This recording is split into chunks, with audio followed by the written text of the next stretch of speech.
আজকে একটি বিষয় নিয়ে আলোচনা করব। তা হচ্ছে স্লোগান দিবে ধানের শীষের, ভোট দিবে দাঁড়িপাল্লাই। মানে হচ্ছে জনগণ সকল কাজ বিএনপির সাথেই করবে, কিন্তু ভোটের দিন ভোট দিবে আড়ালে দাঁড়িপাল্লা অথবা শাপলা কলিতে, অর্থাৎ এনসিপি এবং জামাত ইসলামের মধ্যে। আপনারা জানেন বাংলাদেশের মধ্যে বিদ্যমান যে বড় দুটি দল রয়েছে, আওয়ামী লীগ এবং বিএনপি, সেই বড় দল দুটি সবসময় তারা একটি গায়ের জোর অথবা যে জনগণ সেই যে শক্তি দেখায়, মানে লোকবল দিয়ে তাদের বড় দল, তাদের সমর্থক, কর্মী সমর্থক বেশি, এবং তারা একজন ক্যাডার ভিত্তিকভাবে রাজনীতি করেন গায়ের জোরে। ইতিমধ্যে আমরা আজকে একটি কথা শুনেছি হাসনাত আবদুল্লাহর মুখে। তিনি বলেছেন যতই স্লোগান দিক বিএনপির পক্ষে অথবা ধানের শীষের পক্ষে, কিন্তু ভোট কেন্দ্রে ভোট দিবে দাঁড়িপাল্লা অথবা শাপলাকলিতে। এমনভাবে তিনি একটি মন্তব্য করেছেন হাসনাত আবদুল্লাহ, এনসিপির যে নেতা। এখানে একটি যৌক্তিক কথা বলেছেন। কিভাবে যৌক্তিক সেটি আমরা আজকে একটু আলোচনা করব।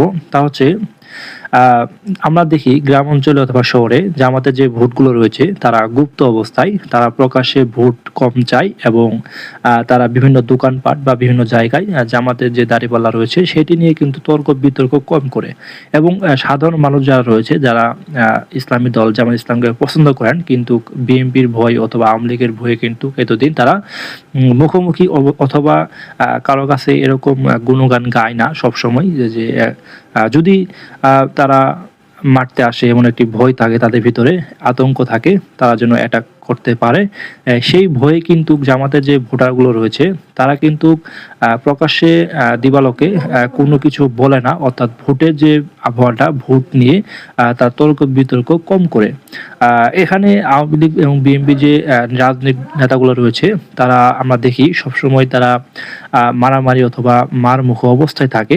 সেই ভয়ে কিন্তু গ্রামের সাধারণ যে ভোটার রয়েছে তারা কিন্তু আসলে এই জামাতে যে ভোট রয়েছে সেই ভোট নিয়ে কিন্তু তর্ক বিতর্ক করে না ঠিক মতো। আমরা দেখেছি বিভিন্ন চা স্টলে, হোটেলে, বিভিন্ন ফ্রেন্ড সার্কেলের ভিতরে আমরা দেখতে পেয়েছি এমন একটি প্রবণতা বেশি। কারণ তারা বিএনপিকে অনেক ভয় পায়, সেই জন্য হয়তো বা জামাতেকেই আড়ালে গিয়ে ভোট কেন্দ্রে গিয়ে তারা জামাতকে ভোট দিবে, অথচ সবসময় থাকবে বিএনপির সাথে গুপ্ত একটি অবস্থায়, যেটি বিএনপি সবসময় বলে আসছে জামাত একটি গুপ্ত সংগঠন।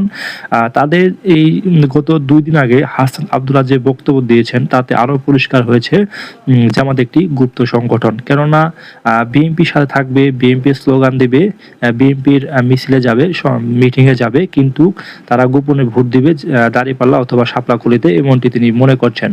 তবে এটি যদি হয়ে থাকে তাহলে কিন্তু বিএনপি বড় একটি চ্যালেঞ্জের মুখোমুখি হবে, এবং জামাতের যে ভোটগুলো রয়েছে সেটি কিন্তু গোপনে থাকবে, এবং গোপনে যে ভোটটি থাকে সেটি আসলে বড় কিছু ফায়দা করতে পারে না। তবে সমসাময়িকের জন্য, অর্থাৎ অল্প কিছুক্ষণের জন্য তারা ভালো একটি অবস্থানে যেতে পারে, কিন্তু দীর্ঘ সময়ের জন্য, দীর্ঘমেয়াদী গুপ্ত অবস্থায় কোনো কিছু করা যায় না, এটি প্রমাণিত। বাংলাদেশের ইতিহাসে আমরা দেখেছি বড় যে 2টি দল রয়েছে আওয়ামী লীগ এবং বিএনপি, তাদের ভিতরে অনেক মলিমাল্য, এবং কি তাদের ভিতরে কোন্দল রয়েছে, দলীয় কোন্দল। সেই কোন্দলের কারণে একে অপরের উপরে অনেকবার হামলা করে, অ্যাটাক করে, এতে জনসাধারণের অনেক ক্ষতি হয়। এতে করে জামাতের যে ভোটারগুলো রয়েছে তারা মনে করেন যে বিএনপি আসলে মারামারি, বালু ব্যবসা সহ বিভিন্ন ধরনের ব্যবসা বাণিজ্যের সাথে লিপ্ত।